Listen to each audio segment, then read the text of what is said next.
Enfim, qualquer coisa, caso eu caia, esperem só um pouquinho que daí eu já volto, ou qualquer coisa a Ana assume aqui meu lugar. Então, eu vou me apresentar aqui para vocês, né? Para quem já me conhece, alguns já devem me conhecer, eu sou Alexandre, né? Sou acadêmico do terceiro, estou indo para o quarto ano agora de licenciatura em História. Alguns já devem me conhecer, eu estou na comissão lá do grupo da Arélia Gonzalez, né? Um beijo aí para o pessoal que está ali nas discussões com a gente ali toda quinta-feira, né? A cada 15 dias. É, para quem também não me conhece, meu nome é Alexandre, mas podem me chamar de Ali, tá? Vocês fiquem à vontade aí para me chamar como quiserem. E assim, aqui a nossa discussão aqui, eu vou basicamente fazer uma recapitulação, né, do que foi falado semana passada, né? Então eu já vou pedir desculpas caso eu acabe sendo meio repetitivo, sabe? Essa aí é a partezinha chata, mas eu vou estar mais contextualizando, pegando alguns trechos que a gente já comentou semana passada, só para a gente refrescar a memória aqui também, não sei, qualquer coisa, caso alguém tenha vontade de falar alguma coisa que foi dita que foi comentada semana passada, mas não quis falar ou acabou esquecendo, vocês fiquem à vontade. Também para tirar dúvida, também, colocar alguma questão, a gente está aí para isso. Então, bom dia a todos novamente, né? A gente vai discutir aí na segunda parte aí, né, da nossa divisão que a gente fez do Queijos Vermes, né? Só para recapitular umas coisas, né? Qual que foi a origem desse livro, né? Eu não sei se vocês estão vendo aqui, esse livrinho aqui que se chama Andarilhos do Bem. Esse livro aqui é de 1966. Ele foi escrito pelo Carl Ginsburg uns 10 anos antes do Queijos Vermes, e foi através das pesquisas para conceber esse livro aqui que o Queijos Vermes acabou nascendo. Então, o Carl Ginsburg estava lá estudando e ele encontrou aqueles documentos do Santo Ofício que falavam sobre o Menóquio. E isso acabou ficando na cabeça dele por uns anos, assim, 10 anos depois, ele pensou, cara, eu tenho que escrever sobre isso, e ele concebeu daí o Queijos Vermes.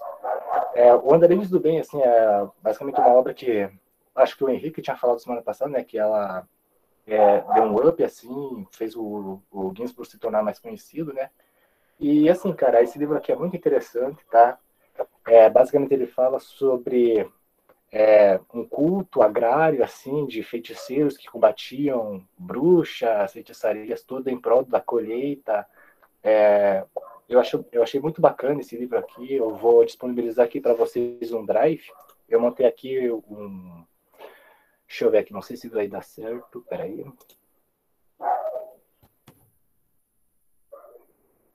Tá, se vocês tentarem, se puderem tentar acessar esse drive aí que eu disponibilizei para vocês, vai ter algumas obras. Ó, a Eduardo aí comentou, História do Turno do Abismo também é maravilhoso. Eu coloquei essa obra aí também em PDF aí nesse drive. Se puderem tentar acessar aí, só me dizer se vocês estão conseguindo.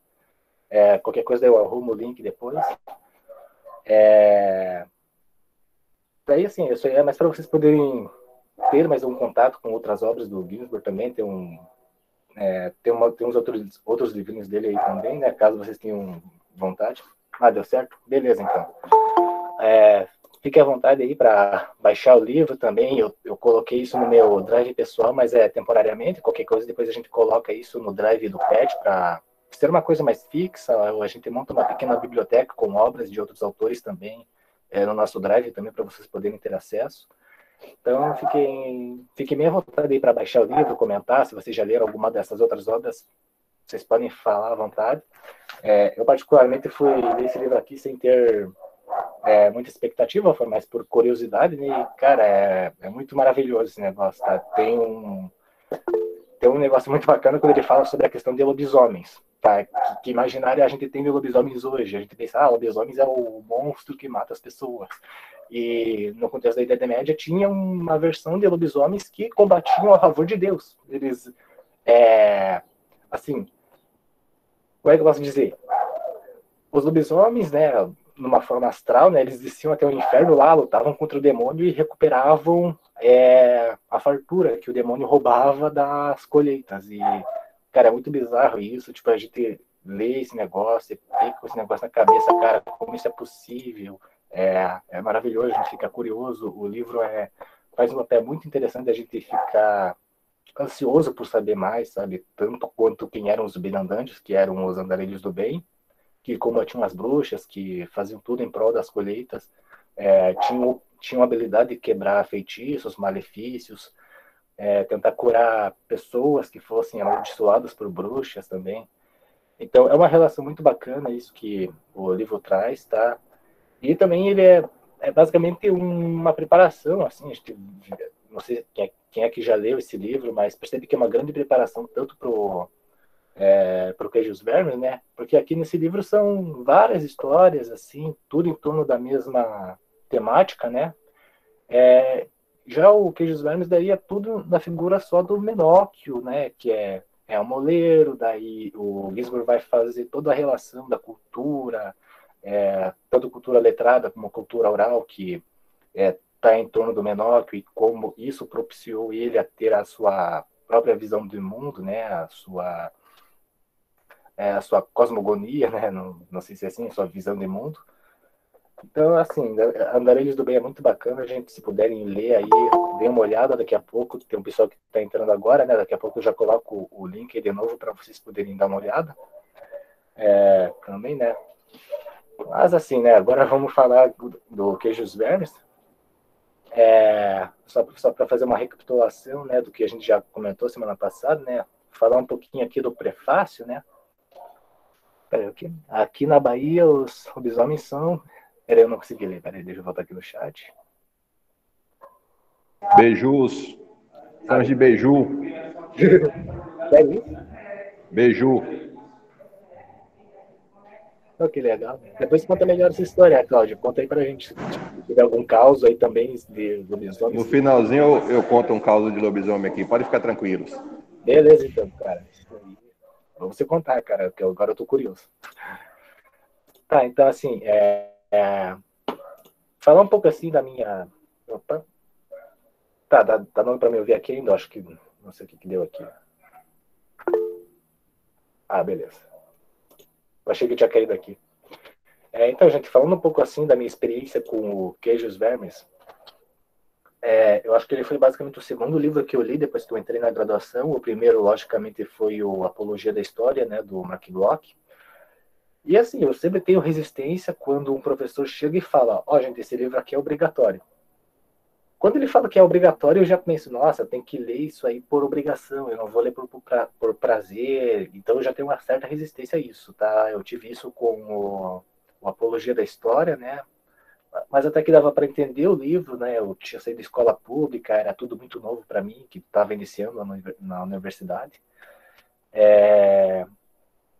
E assim, até consegui entender, né? As aulas sempre foram produtivas, os professores sempre explicavam melhor o que era uma apologia, né? E lógico que eu tive mais facilidade depois para entender o Queijos Vermes. Por quê? O Queijos Vermes está em torno de uma única história, né? Ele não é tão conceitual, a gente não está preocupado em explicar anacronismo, crítica à fonte, nem nada. Tem essa questão que a gente tem que pensar, né? É um livro mais para a gente refletir, sabe? Então a gente reflete sobre a crítica à fonte no prefácio, nas discussões em sala de aula a gente fala sobre como é que o Ginsburg desenvolveu toda essa narrativa, né? Qual que é a tática textual dele para fazer o Menóquio falar, né? Já que ele está usando documentos do Santo Ofício, então não é o Menóquio falando diretamente, é o Santo Ofício que escreveu o documento, é o Santo Ofício que pegou o que o Menóquio estava dizendo, tudo mais, e escreveu da forma deles, tá? Então, a gente não vai ter um contato direto com as ideias do Menóquio, a gente vai ter contato com os documentos do Santo Ofício que estão falando da perspectiva dos padres em torno do Menóquio. Então, a gente não vai ter o Menóquio em essência, assim, a gente consegue ter uma ideia, uma visão sobre quem que foi o Menóquio. Então, assim, já vou falar para vocês que nos primeiros dias de faculdade, assim, a gente sempre comete alguns equívocos. Então, da mesma forma como foi pedido um fichamento assim para a gente, tanto do Apologia da História, né? A gente já comenta, a gente já é obrigado a fazer também um fichamento sobre o Queijos Vermes. E eu fui reler agora o meu fechamento, né, só para fazer essa fala aqui, né, eu já encontro alguns errinhos que eu cometia, sabe? Errinhos de calor. Por exemplo, tem um momento em que eu acabo comentando sobre a questão das culturas e começo falando sobre, existiam as culturas altas e havia as culturas a cultura da classe inferior. Olha o erro que eu já cometi, tá? Lógico que não era a minha intenção falar inferior, no caso, eles eram menos que eles eram menos que o Santo Ofício, eram menos que a cultura letrada, não, né? Mas a gente tem que tomar cuidado quando a gente vai verbalizar isso, principalmente na hora de escrever, né? Porque isso sempre acaba, sei lá, causando algum equívoco, não sei, a gente pode acabar sendo muito político, a gente pode acabar tornando a fala dos moleiros, dos camponeses, menos respeitosa, sabe? Então a gente tem que tomar esse certo cuidado, assim. Então é mais uma coisa que aconteceu comigo, então eu falo para vocês tomarem cuidado, né? A gente tem que ir amadurecendo a nossa escrita, né? Mas assim, deixa eu ver. Cadê? Bom, basicamente o Carlo Ginzburg, né, no prefácio, né, na edição italiana, né, ele fala sobre a dificuldade de contar a história das chamadas cultura das classes subalternas, né, ou da cultura popular, que seria basicamente a história dos camponeses, e que seria desprezada na Idade Média, pois o interesse principal era contar a história de reis e destinar o conhecimento para uma certa minoria da época, que seriam as classes mais elevadas, como o clero. Quando a gente fala sobre uma batalha entre culturas, o que vai prevalecer? Geralmente é a escrita, né? É através da escrita que a cultura, o conhecimento vai ser guardado, né? Vai ser transmitido para as gerações futuras. E se o clero, se os membros das classes mais altas tinham a habilidade de escrever, é lógico que eles vão ter mais facilidade em tornar a sua história oficial, tornar a história deles mais palpável, mais conhecida, ou que perdure mais tempo. Já as classes mais baixas, né, os camponeses, né, os moleiros, como o Menóquio, eles estão mais presos à questão da cultura, da oralidade. E o que acontece quando a gente pensa nisso? Não tem como a gente guardar as falas das pessoas, né? A menos que a gente transcreva elas. Ou então, como o folclore, né? O folclore é uma coisa que a gente acaba absorvendo o nosso entorno, né? Às vezes não é uma coisa escrita, é uma coisa que é um boca a boca, né? Assim como o pessoal comentou semana passada, acho que o Vitor falou, né? Que o livro, o Vitor e a Ana, né, comentaram que o Queijos Verdes é como se fosse um livro de fofoca. Folclore é assim, é uma coisa que é um bate-papo que acontece entre as pessoas, é transmitido de pai para filho, às vezes amigos falam. Então, a forma como uma história é contada, às vezes ela vai mudando com o tempo, e assim como a cultura da oralidade das classes mais baixas, né, do contexto da Idade Média, acabava se modificando com o tempo e acabava ficando naquela, como a gente pode dizer, ficava naquele influxo entre a cultura erudita, né, e a cultura das classes populares. Então havia uma certa influência, né? Então a cultura acabava se modificando, a gente não sabe dizer. O passarinho tá chato hoje. Então, existia essa circularidade entre as culturas, né? A Ana comentou sobre isso semana passada. A gente não sabe até que ponto as culturas são totalmente essencializadas, quando a gente fala que essa cultura é pura, essa cultura não teve influência da outra, as duas culturas são diferentes, mas cada uma às vezes pega um traço da outra. E às vezes o que acontece na realidade, né? A gente não tem como delimitar uma fronteira espacial entre as culturas, né? A gente pode pensar em fronteira geográfica, mas fronteira política, geográfica, ponte, assim, são coisas que dá para atravessar, né? E a cultura acaba atravessando essas barreiras, né? A cultura acaba tendo contato com outras, né? E acaba causando uma subcultura, né? Ou então subcultura não, né? Mas como é que dá para dizer? acaba tornando a cultura mais rica, né? Existe o processo de aculturamento entre alguns indivíduos, né? E é isso que o Ginsburg tenta discutir, né? Qual que teria sido o processo de aculturação do Menóquio, né? Menóquio, que é o moleiro, né? A gente tem que lembrar que o texto pede que a gente pense nele como um pobre, de certa forma, né? Ele era dono, né? Ele tinha uns moinhos, né? Tinha umas terras para cultivar, né? Ele tinha uma certa renda, né? Ele não era de uma família muito pobre, mas ao mesmo tempo ele não era visto como rico. E ele também estava como posso dizer? Ele estava num posto bem favorável, né? Dentro da hierarquia de uma aldeia, né? Então ele era próximo à igreja. Ele fazia parte de um grupo mais, como é que posso dizer? Não mais seletivo, né? Mas um grupo mais letrado, um grupo mais como é que fala? Que tinha mais mobilidade social, né? Então, ele era modelo, ele tinha contato com padres, ele tinha a habilidade de falar, ele tinha contato com várias pessoas. O fato dele ter viajado, né? A questão dele ter tido toda aquela viagem para ter contato com outros livros, né? Propiciou ele ter a visão de mundo dele, né? A questão de imaginar o mundo como um queijo e Deus e os anjos como vermes. Então, isso, era mais isso que eu queria falar sobre o prefácio, né? Por causa para fazer essa recapitulação, né? Não sei se eu consegui ser claro, né? Daí, indo um pouquinho mais adiante, né? Só para pegar a primeira parte, né, do livro que a gente discutiu na semana passada. Cadê? Bom, basicamente o livro já começa falando sobre quem foi o Menóquio, né, quem foi ele, né, qual que teria sido a reação dos contemporâneos dele quando ele começou a... Eu vou pedir desculpa pelos meus cachorros, gente, eles estão demais hoje, tá? Mas assim, o Menóquio ia lá, falava sobre o que ele acreditava, no que ele pensava, e também sobre qual que teria sido a reação dos contemporâneos dele, né? Ele chegava, falava, gente, imagina o mundo como se fosse um queijo. E aí os parentes dele, Menóquio, não fala essas coisas, o santo ofício vai te matar, você tem que tomar cuidado com isso, tem que tomar cuidado com isso, tá? Então havia um certo medo, né? Ele fazia todas as críticas ao cristianismo, ele não acreditava na virgindade de Maria, né? Ele acreditava que Jesus era um homem como nós, né? Ele acreditava que ele era mais filho de José, né, do que de Deus, né? Ele não acreditava que Jesus realmente era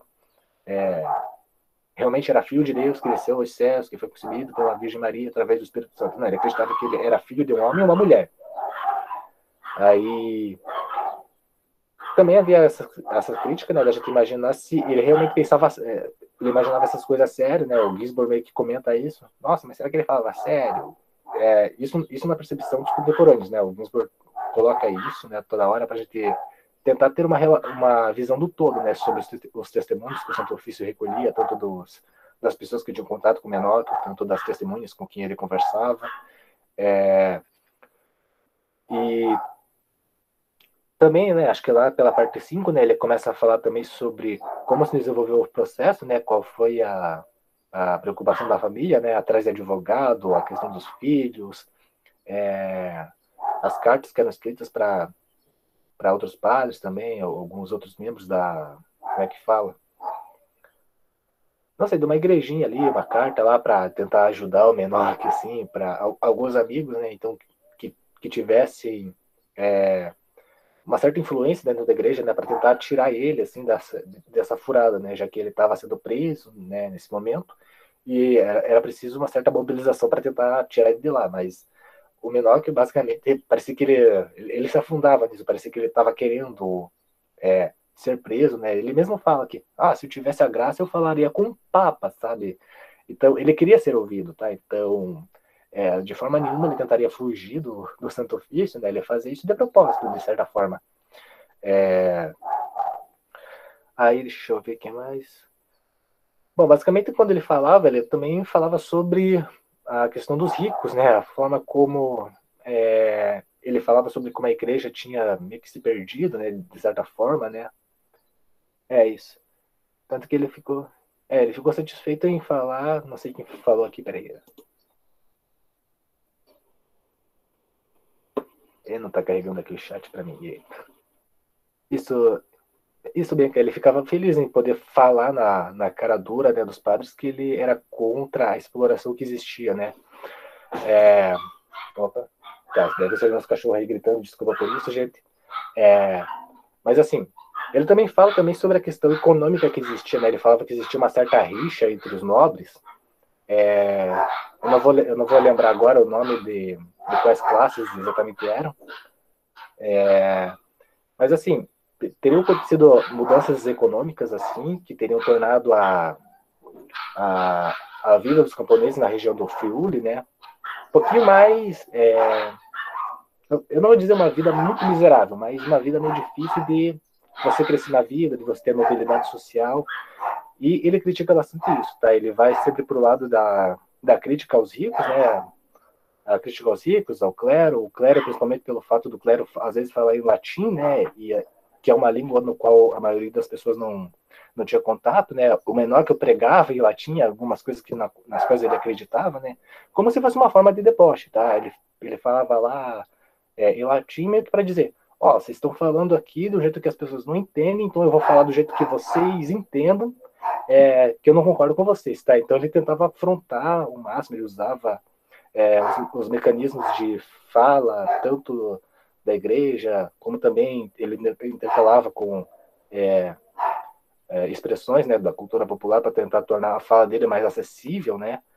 Ele também falava sobre, você quer ser bem-aventurado? Siga meus ensinamentos, né? Acho que isso aí é mais... Ele dá a impressão em alguns momentos que ele age como se fosse uma figura messiânica, né? Mas em um dado momento, eu tive essa percepção, mas foi mais uma opinião minha, assim, em um dado momento, quando ele fala, né? Mas depois ele já diz que, isso aí é só uma ideia que eu tenho, tá? Vocês não têm que obedecer em nada. Mas é engraçado também como o Menoch mudava muito o discurso dele, né? Ele falava a princípio, isso aí são coisas nas quais eu acredito. Aí quando foram prender ele, né, para poderem ver o que ele tinha a dizer, ele já falava assim, mas era o demônio que me tentava, era o demônio que me obrigava a dizer essas coisas. Então, ele tentava usar essa tática de dizer que era o demônio que estava me dizendo, por favor, me deem um castigo, me peçam para rezar umas Ave Marias aí, não sei, me dê alguma coisa assim para eu fazer penitência, não sei. E depois ele voltava, não, mas isso aí, tudo isso aí eu tirei da minha cabeça. Então, a todo momento ele ficava se contradizendo, parece que ele estava tentando fazer de tudo pro processo ser mais longo, ou para tentar confundir a cabeça dos inquisidores, né? Então, é engraçado essa brincadeira que ele faz, sabe? Acho que tinha um trecho aqui que eu queria falar, então... não, isso aqui era mais. Eu ia falar sobre qual que teria sido qual que teria sido os mecanismos econômicos que teriam tornado meio que precária assim a vida do pessoal da região do Friuli, né? O Guilherme comenta que a região teria se tornado mais arcaica por conta disso, mas aqui o que ele só explica o que aconteceu, mas também fala de como o Menóquio tinha essa visão, sabe? Pelo fato de ele ser mais letrado, tá numa posição social que permita ele fazer críticas também. Também o fato dele entender, não vou dizer que ele entende totalmente economia, né, naquele período, não sei qual que era a relação dele com isso, mas lógico que ele tinha um contato com as pessoas, ele podia ver como as pessoas ficavam pobres, e como em alguns momentos a igreja ficava mais rica. Então, o Gizmo meio que se pergunta como é que o Moleiro tinha essa visão, como é que ele sabia o que estava acontecendo, como é que ele encarava questões econômicas, questões sociais naquele período. Aí, isso seria mais lá pela parte... Cadê? Lá naquela parte 7, né, quando ele fala sobre a região, também uma aldeia não, uma aldeia rústica não, que é arcaica, tá? Dessa parte que ele tenta falar sobre a precariedade que teria se formado pelas mudanças econômicas que teriam acontecido devido à guerra entre os nobres. Bom, daí ele fala também um pouco sobre como o Ginsburg teria tido... O Ginsburg não é... O Ginsburg tenta explicar, né, como é que o Menoch tentaria... como é que ele teve essa ideia, né? Como é que se formou essa cosmovisão de mundo, né, dele. E aí ele fala dos livros, né? Ele tenta justificar, ele tenta criar uma certa... ele tenta pegar a cultura em torno do Menóquio para poder justificar algumas coisas, né, e tentar preencher algumas lacunas, que não vão ser totalmente preenchidas, né? O Menóquio mesmo comenta assim, tudo isso eu tirei da minha cabeça, então não adianta você chegar e dizer, isso aqui o Menóquio tirou disso, aí ele complementou com isso. Não, lógico que ele pegou um emaranhado de livros, né? Ele usou a cultura letrada a favor dele, para ele poder justificar, isso aqui eu tô falando, mas eu li daquilo. Mas em nenhum momento a gente vai chegar e dizer, o Menóquio pensava dessa forma, porque ele leu esse livro, mas também a gente tem que lembrar que ele estava num caldo cultural, então tanto os livros que ele lia, como também as conversas, tá? A oralidade, tá? A oralidade é importante a gente lembrar que também teve uma influência nisso, tá? Então, quando ele fala que ele tirou da cabeça, ele fez uma ponderação com relação a tudo que ele vivia, tudo que ele tinha contato, tá? Toda a bagagem cultural dele favoreceu a formação dessa cosmovisão de mundo. Então, a gente tem que tomar cuidado quando a gente chega disso. É só a gente juntar esses livros aqui que sei lá, vamos pegar uma pessoa qualquer, dá para ela esses livros que o Menóquio leu, e essa pessoa vai pensar igual o Menóquio. Não, o Menóquio pensou daquele jeito porque ele estava num contexto específico, entendeu? Se a gente der para uma pessoa nos dias de hoje esses livros, ela vai interpretar de uma forma totalmente diferente. Às vezes ela pode não acreditar, ela pode acreditar só em um livro e no outro não, ela pode acreditar em todos, mas de forma nenhuma ela vai ficar 100% da forma como o Menóquio. Então é impossível a gente reproduzir o que aconteceu com esse moleiro, né? Lembre-se que a gente é historiador, a gente não consegue reproduzir o nosso objeto de estudo, tá? A gente não consegue reproduzir uma guerra, a gente não consegue reproduzir um moleiro que está lutando contra o Santo Ofício. Então não tem como a gente reproduzir esse tipo de pensamento. A gente pode mais refletir, tá? Eu gosto de pensar que o Queijos Vermes é um livro para a gente refletir sobre como o Menóquio teria tido como ele teria formado essa visão de mundo dele, e também ele obriga a gente a refletir sobre como a gente deve tratar o nosso objeto de estudo, né? Será que as pessoas daquele tempo realmente eram assim? E esse livro obriga a gente a deixar alguns preconceitos de lado, como, por exemplo, a questão do Santo Ofício. O Santo Ofício só pega as pessoas e mata quando discordam deles. Não, aqui a gente percebe que existiu um certo cuidado nos processos, né? Os inquisidores anotavam o que o Menóquio dizia, depois comparavam com o que ele dizia outra vez, então eles investigavam, existia um certo cuidado. Em Andarilhos do Bem também a gente percebe muito isso, caso alguém já tenha lido, vai perceber que o Santo Ofício tinha uma certa cautela em fazer as suas investigações, em fazer as suas apreensões diante de julgar uma pessoa culpada, inocente, porque é uma cultura assim que eles estão preocupados com a influência deles. Então eles têm que tomar cuidado quando eles vão prender uma pessoa e condenar ela tanto à morte, tanto à prisão, porque a igreja não quer ela não quer ser vista como a vilã da história, tá? Então eles tomavam cuidado com isso, tá? Então eles se viam como tribunal, o júri e tudo mais, eles faziam esse processo de investigação, e o livro também obriga a gente também a perceber como o Menóquio tinha conhecimento das leis, ele usava as leis a favor dele, então ele tinha conhecimento de como funcionava o processo, ele não tinha medo de falar o que ele pensava nos processos, porque ele usava sempre a lei a favor dele, então ele tinha esse conhecimento, né, o fato de ele ser uma pessoa letrada propiciou ele uma bagagem muito grande de cultura, tanto de cultura popular como também de cultura mais elitista daquele período, né? E quando ele formou a própria visão dele de mundo, ele também meio que estava preparado, tá? Ele estava tão pronto a se proteger do Santo Ofício, como também se proteger de qualquer enrostida popular, assim. Lógico que o fato dele ser um boleiro, o fato dele estar numa posição social que permitisse ele falar essas coisas sem ter medo, né? O fato dele não necessariamente ser rico, né? A gente pode pensar nele como se estivesse na classe média, né? Ele não era pobre nem rico, mas estava numa posição confortável, bem privilegiada. Então ele podia falar o que ele pensasse, mas ele tinha que sempre politizar, ele tinha que ponderar bastante, né, sobre o que ele ia falar quando ele fosse pregar, ou mesmo tá diante dos padres inquisidores. Desculpa aí, gente, se eu estiver sendo muito redundante, se eu estiver voltando muito a minha fala, se estiver muito repetitivo, desculpa por estar eu sou assim mesmo, mas eu vou tentar ser mais direto agora e já passar para Ana. Bom, ele também se pergunta, né, como é que os livros chegaram a Menoque, né? Ele fala ali sobre alguns amigos, alguns contatos que o Menoque teria tido, né? Lógico que não é só, ô amigo, me empresta teu livro aí. Não é só pelo livro que ele vai adquirir essa bagagem, né? O fato dele ter contato com algumas pessoas, imagina que você pega um livro emprestado com um amigo teu. Você só vai pegar o livro? Não, ele vai te dar uns conselhos. Cara, o livro vai falar dessa forma, eu encaro dessa forma.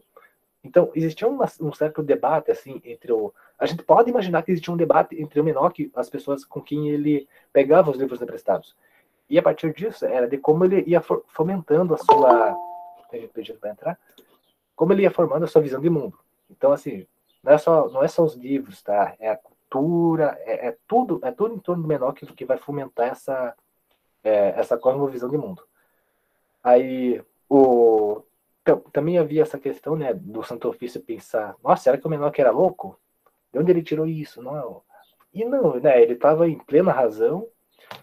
O fato de ele ler livros, tudo bem que em alguns momentos ele mudava o seu discurso, daí em alguns momentos ele falava, era o demônio que estava me tentando, era Deus que estava falando comigo.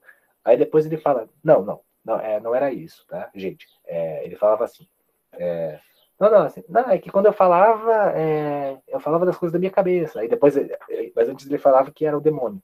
Então havia uma certa divisão, uma dicotomia entre os discursos dele. Em um dado momento ele falava que era uma inspiração divina, e o outro ele ia totalmente para o lado da razão. Então ele usava tantos livros que ele lia para fomentar o seu pensamento, como também ele basicamente usava a razão para poder falar.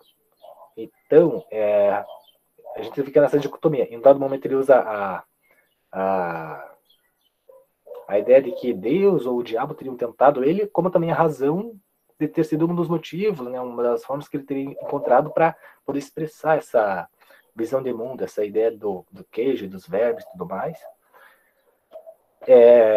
Bom, daí acho que é o último tópico que era que era um da semana passada, né, acho que era a parte 17, né, quando fala do funeral, né, da Nossa Senhora, né, no qual ele meio que comenta sobre o Minogue achar que a imperatriz do nosso mundo, né, do mundo dos homens, né, do mundo terreno, seria uma pessoa maior, né, teria mais importância do que a Nossa Senhora. Por quê? Porque ele não acreditava nessa coisa de santos, ele não acreditava que Jesus era filho, não era filho direto de Deus. Então, basicamente o Gizmo vai construindo isso. Ele não acreditava nisso, ele não acreditava naquilo, ele acreditava naquilo. Ele mostrava como o Menóquio era seletivo nas suas crenças. Então, eu acho que era mais isso que eu tinha para falar, tá? Acho que a Ana agora vai dar continuidade à nossa discussão, né? Ela vai iniciar hoje, agora, a parte que a gente tinha selecionado para hoje, né? Desculpa aí, gente, se eu fui muito repetitivo, se eu gaguejei muito, tá? Mas eu vou continuar aí falando com vocês, tá? Conforme a Ana vai falando, eu vou ajudando ela a comentar também. Então, é com você, Ana. Então, oi, gente, de novo. Só queria pedir novamente para vocês, quem não colocou o nome e a instituição no chat, faça favor de pôr, para não perder as suas horas do certificado depois. E então, como o Alexandre estava falando, né? Hoje a gente vai falar mais sobre essas leituras do Menóquio e também sobre ali, a cosmogonia dele, as ideias dele e tudo mais. Então, acho que o Alexandre já perpassou muito bem nessa parte das leituras do Menóquio. Mas então, hoje a gente vai falar da parte 18 a 32. O Ginsburg fala então mais um pouco sobre livros específicos que o Menóquio teria lido e como ele faz a leitura desses livros para chegar nesses resultados, dessas ideias dele. né, eu bati muito na tecla semana passada, de que o Menoch ele não podia tirar as ideias dele de lugar nenhum. Né, ele mesmo, né, vai dizer que tudo tem que vir de alguma coisa, então ele mesmo tira as suas ideias de algo, e um desses algos é, então, essas leituras dele. Mas como, então, ele fazia essas leituras? Ele pegava só o livro e lia e tomava tudo da forma que estava escrito? Não, né? Obviamente não. O Ginsburg vai falar, primeiramente, que o Menoch não escolhia essas leituras dele, porque a maioria dos livros eram emprestados ali, de mais ou menos uns 11, 12 livros que o Ginsburg tem certeza né, quase certeza que o Menoch teve contato, né, nem que seja um contato breve. Apenas um deles ele comprou, né, ele diz ali por 2, 3 soldos. Então, a maioria dos livros que ele leu foram livros emprestados e não foram livros que ele escolheu ler. Foram livros que, por causa dessa fome de leituras, que o Ginsburg diz que o Menoch tinha, ele procura, então, ler coisas, né? E ele vai juntando coisas e coisas e coisas para fazer, então, as suas ideias. Então, o Ginsburg fala, né, já um pouco mais para frente, mais adiantado nas partes de hoje, que o Menoch lera poucos livros, em geral por acaso, né? Como eu disse, as pessoas emprestavam os livros para ele. Desses, mastigara, triturara cada palavra. Ele ruminava durante anos, palavras e frases fermentaram em sua cabeça. E é disso que a gente vai falar hoje, do que essa fermentação de ideias na cabeça do Menoch, o que ela resultou. O Ginsburg fala também que a leitura do Menoch era evidentemente arbitrária, quase uma mera procura de confirmação para ideias e convicções já estabelecidas de maneira sólida. Então, como o Alexandre falou bastante, o pensamento do Menoch, ele era, na verdade, um conglomerado de leituras, coisas que ele tinha tirado de suas leituras, e da cultura oral. Então, essas ideias que ele já tinha, por uma questão de conhecimento de vida, ele acabava procurando, então, confirmar, de certa forma, através das suas leituras. Né? Ele não era um homem culto, intelectual, mas ele era uma pessoa letrada, então ele procurava, de certa forma, ter ali as suas ideias fomentadas pelas suas leituras. E era dessa forma que ele lia. Então, ele fazia, de acordo com Ginsburg, uma reelaboração dos textos que lia para conseguir, então, fomentar as ideias que ele já tinha, meio que provar os seus pensamentos. Então, se num primeiro momento, em questão de alguns livros ali que o Ginsburg cita, o Menoch acaba por omitir certas partes do livro para provar certos pensamentos, certas ideias dele, tipo, ele meio que ignora certas questões dos livros para conseguir fomentar suas próprias ideias. Num segundo momento, ele começa a deduzir coisas. Então, ele lê coisas não mais simplesmente pegando trechos e tomando para si, mas ele começa também a deduzir coisas, né? Isso, né, a gente já leu né, nas partes sendo discutidas hoje. Dessas leituras, juntamente com toda essa tradição oral do Menoch, que o Alexandre falou bastante, ele acabou, então, criando certas dessas deduções dele, e algumas o Ginsburg coloca pra gente, então, né, no que a gente lê hoje. Então, algumas coisas, como, por exemplo, a insistência do Menoch numa fé prática. Né? Ele não curte muito o negócio de religião. Ele diz que ele nasceu cristão, ele vai terminar cristão, beleza, mas ele, na verdade, ele fala de uma certa equivalência de fés que a gente vai ver aí um pouquinho mais para frente. Mas então, ele advoga essa religiosidade prática, efetiva, de certa forma mais simples, né? Ele fala que ele poderia resumir o evangelho em umas 4 palavras. Então, ele advoga realmente por uma religiosidade mais simples, mais desligada dos dogmas da igreja, das questões dos livros e das missas serem, por exemplo, em latim. Ele odiava isso, né?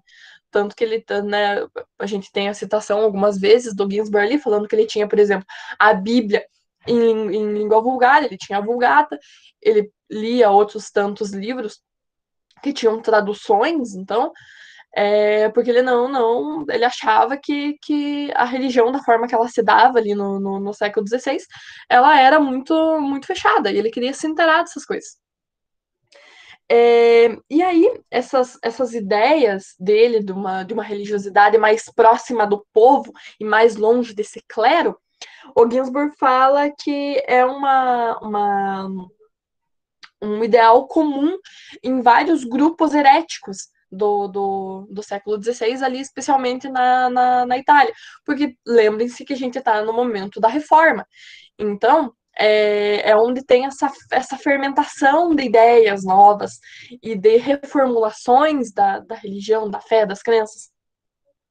Mas o Ginsburg também diz que apenas um contato direto com esses grupos não seria, assim, de todo explicativo do pensamento do Menoch. Então, a gente continua, né, tanto que tem uma questão que ele fala que ele poderia ter tido contato com os anabatistas, mas ele não era anabatista. Então, né, o Ginsburg bate bastante nessa tecla, então vamos bater aqui também. As ideias do Menóquio vinham tanto de suas leituras, quanto de uma tradição oral, contatos com esses grupos heréticos, não tão diretos, mas um contato mais por essa tradição oral. Tanto que mais para frente, algumas das ideias dele vão ser explicadas pelo Ginsburg, por essa tradição oral que vem desde contos indianos muito antigos e tudo mais, que foram sendo repassados, modificados, reelaborados e acabam chegando, de certa forma, nessa Itália, nesse Friuli do século XVI. E aí, outras ideias que a gente tem, então, do Menoch, né, resultado dessa fermentação de ideias, por exemplo, que ele crê muito na penitência, né? Ele diz que os padres são necessários para darem a penitência, porque se as pessoas soubessem o que fazer para se redimir dos seus pecados, elas nem precisariam dos padres. Mas ele acredita muito na penitência. E ele acredita que, por exemplo, injúrias a Deus não são pecado. É uma coisa muito, muito curiosa. Olha as ideias do Menoch em pleno século XVI, falando ali para os seus inquisidores que ele não acreditava que injúrias a Deus eram pecado. Ele acredita principalmente no fazer o bem ao próximo. Então, segundo ele, se você faz o bem ao próximo, você chega ao céu. Pronto, acabou. É isso que é o necessário. E ele compara Deus como o pai que não pune o filho pelo filho dizer este não é meu pai. Mas se um filho for e dar uma paulada na cabeça de outro, o pai vai castigar, porque ele fez mal ao seu irmão. Então, é nisso que o Menóquio acredita. Tanto que o Alexandre falou que o Menóquio, ele pede para os inquisidores muito que eles lhe deem uma penitência para fazer. Ele fala, não me matem, não me deixem preso, me deem uma penitência que eu faço. Eu vou fazer. Tanto que mais tarde, no livro, a gente vai ver que antes do Menóquio acabar sendo morto pela Inquisição, ele vai ter que usar roupas especiais, ele vai ter que fazer certas coisas, ter certas atitudes que mostravam ali que ele estava num processo de penitência. Mas isso vai ser mais para frente, a gente ainda vai ver. Essa questão do Menoch, então, ele dizer que fazendo bem ao próximo, você consegue chegar ao céu, segundo Ginsburg, também era uma tendência desses grupos heréticos dessa época, e também de grupos religiosos aí que surgiam com a reforma, era uma tendência de diminuir a religião à moralidade. Então, se você tiver atitudes morais perante os homens, a sua fé também ali tá salva, você vai se salvar. Então, essas interpretações do Menoch, né, nas suas leituras, elas tinham, o Ginsburg diz que elas tinham raízes muito mais profundas. Como o Alexandre disse, elas vêm de todo um contexto, toda uma conjuntura de época que não se resume, como eu disse, nem a contatos com grupos heréticos, nem a simplesmente contatos com a reforma, nem a simplesmente as leituras. É um conjunto de coisas.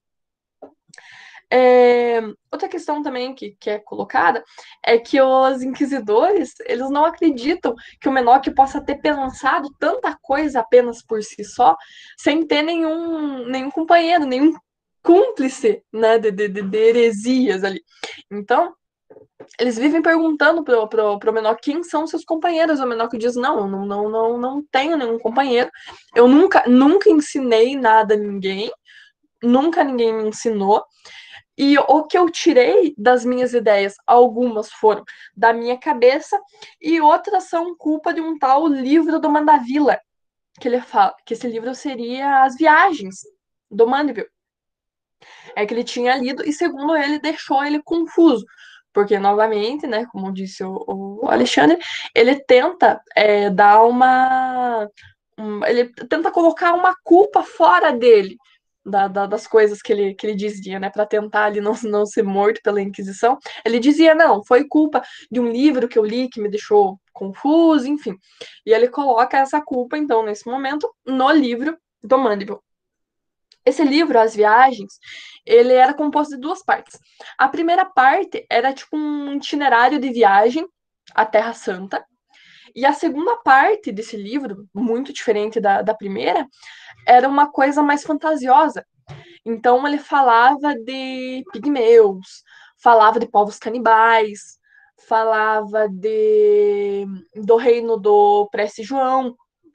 Para quem leu e não entendeu essa parte do reino do Prece João, ele é um reino mítico que eu não lembro agora aonde ao certo seria assim geograficamente o lugar, mas era um lugar do Oriente que se acreditava que tinha um reino de um rei poderosíssimo, católico, no meio do Oriente, onde você tinha ali onde você tinha os muçulmanos, você tinha um reino católico muito poderoso, extremamente rico, que nesse século XVI, ali na costa oriental da África, obrigada, onde você tinha os navegadores, enfim, ali do século XVI, dessa Europa, eles tentavam chegar a esse reino do Prece João, né, acreditando que era real, por questões de querer essa aliança. Porque lembrando, a gente estava no momento da reforma, então você tinha, a igreja precisava reforçar a sua força, digamos. Então, ela precisava de aliados, então eles procuravam esse reino do Prece João para conseguir ser aliado, um aliado que fosse um aliado político, extremamente rico, e um aliado ali na religião, que além de ser um reino católico, seria extremamente contra os muçulmanos. Então, essa segunda parte do livro As Viagens, ele narra um pouco dessas questões. E desse livro, assim, não que venham diretamente, mas algumas ideias do Menoch, elas são parecidas, inspiradas com algumas questões desse livro. E o Ginsburg cita elas pra gente, que são a recusa do valor sacramental da confissão. Como eu disse, ele acreditava mais na penitência. Se você fizer a penitência, tá tudo bem, você não precisa contar seus pecados para ninguém, você conta seus pecados para Deus. E pronto. Só que os padres eram necessários porque as pessoas não sabiam a penitência a ser feita. O caráter mais humano de Jesus. E aí, com isso, a gente tem também o paradoxo da cruz, que é o quê? É a questão do que o Menoch pensava. Se Jesus era Deus e ele era tão poderoso, por que ele se deixou crucificar? E se ele era filho de Deus, por que Deus, na sua infinita misericórdia, deixou seu filho ser crucificado? Para quê? Lembrem-se que o Menoch, eu já falei semana passada, o Menoch ele não acreditava que Cristo veio para redimir os pecados. Ele acreditava na penitência, cada um paga os seus pecados. Né? Outra questão é as críticas que ele fazia ao clero. Então, se você né, ele acreditava simplesmente na penitência. Por que você vai ter o clero? Eles eram necessários simplesmente para dar a penitência. Se você soubesse a penitência, não ia precisar deles. Mas essas questões não foram realmente as que chamaram mais atenção do Menoque. Eram ideias que provavelmente ele já tinham, de certa forma, e o livro meio que organizou para ele. O que realmente confundiu o Menoque, né, como ele disse que o livro deixou ele confuso, é as referências que o Mandeville faz sobre diversas crenças nesses lugares. Ele fala, então, desse Oriente mítico como um lugar com muitas crenças diferentes, né? Ele fala daqueles povos canibais que creem que precisa comer o corpo do falecido e tudo mais. E isso também ajuda o Menóquio a chegar numa conclusão que a alma é mortal, justamente no,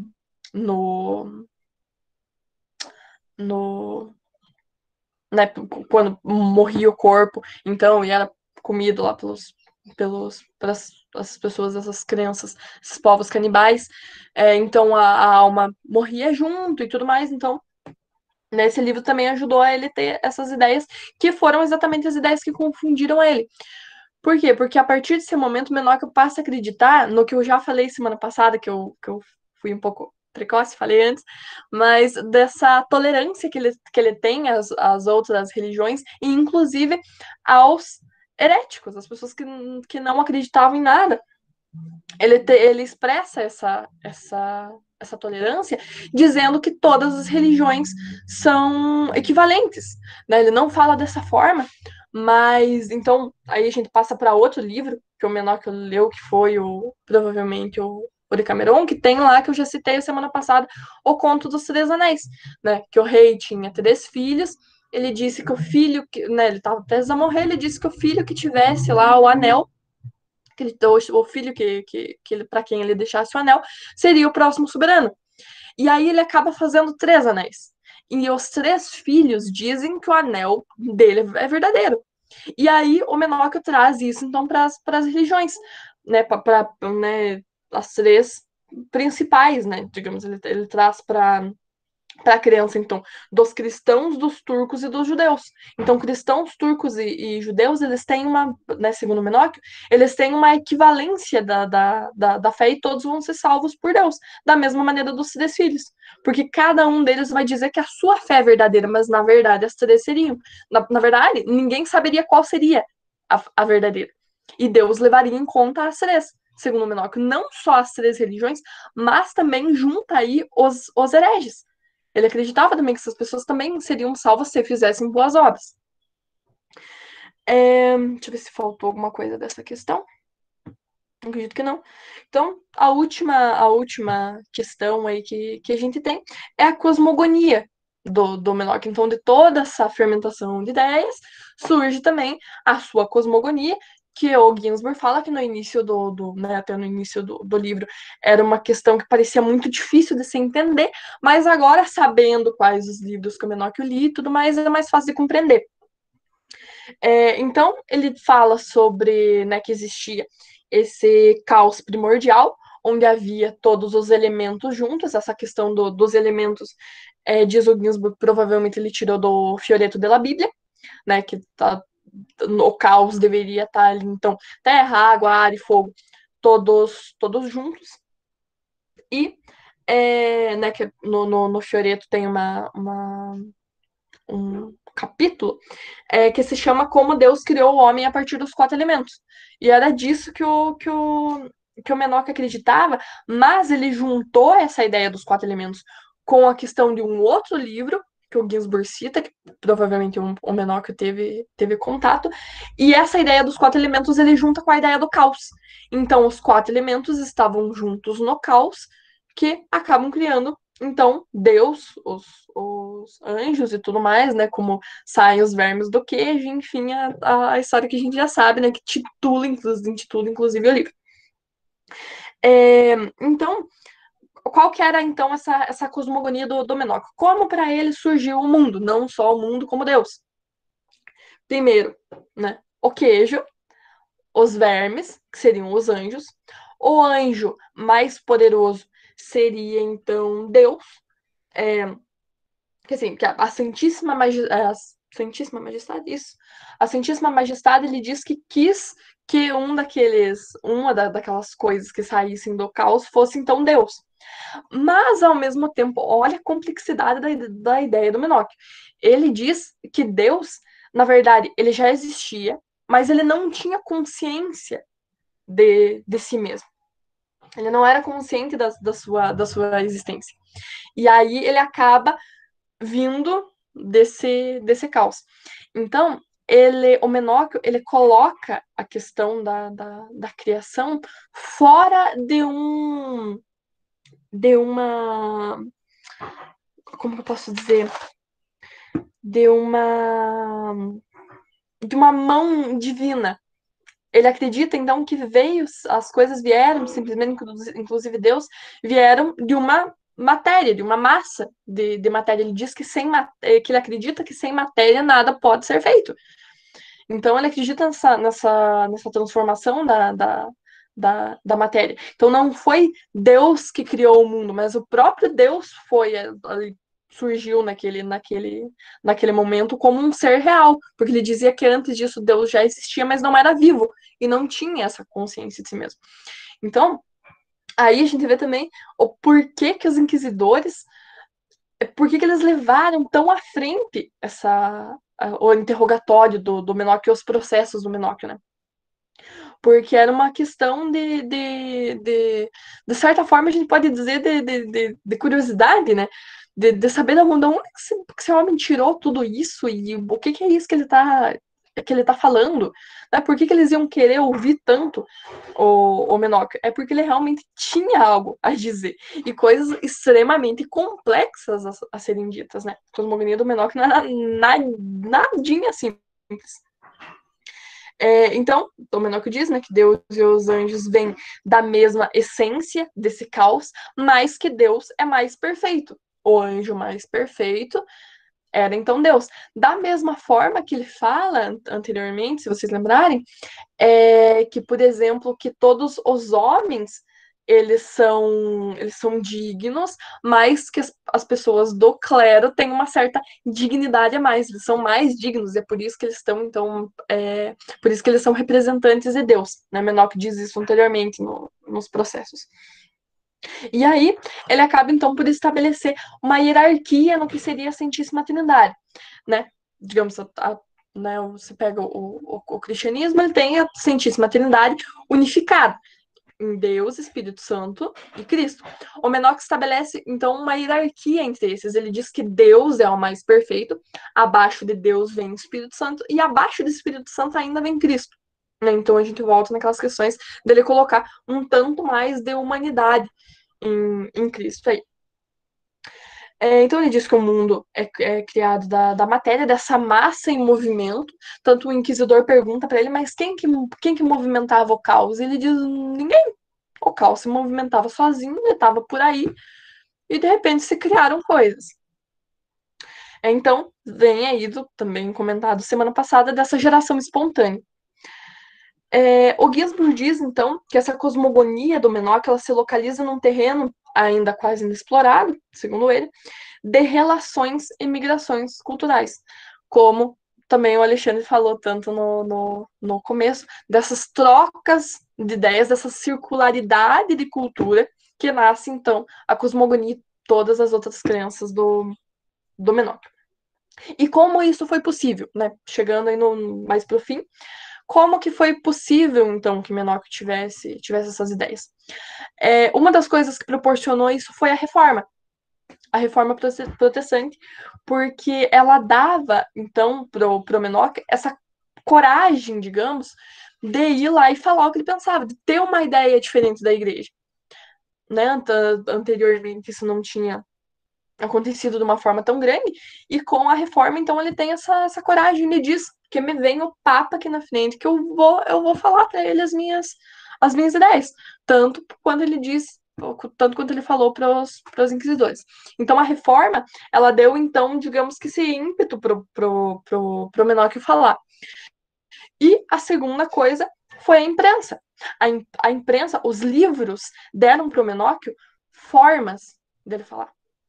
Os livros deram uma possibilidade do Menóquio conseguir expressar as suas ideias em palavras.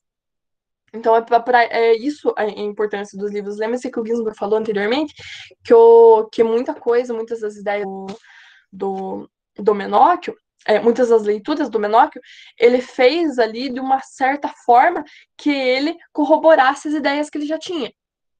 Né? Então, ele conseguiu ali dos livros as palavras para expressar os seus pensamentos. Então, a imprensa trouxe instrumentos linguísticos e conceituais, segundo o Ginsburg, para o Menóquio conseguir se expressar. E, por fim, essa imprensa, então, que surgiu, segundo o Ginsburg, ela fere, nem que fosse assim um pouquinho, mas ela fere um pouco esse monopólio cultural das classes dominantes. Se antes apenas a classe dominante, que sabia o latim, né, e tudo mais, conseguia ter acesso a essas ideias, então a imprensa conseguiu trazer isso, então, para umas classes subalternas, né, como chama o Ginsburg. Tanto que essa difusão de livros que ele fala anteriormente, dali uns 11 livros que o Menóquio leu, um deles, inclusive, foi emprestado por uma mulher. Então, essa questão do nem que fosse um pouquinho, mas a imprensa conseguiu, então, ferir essa hegemonia, esse monopólio cultural das classes dominantes.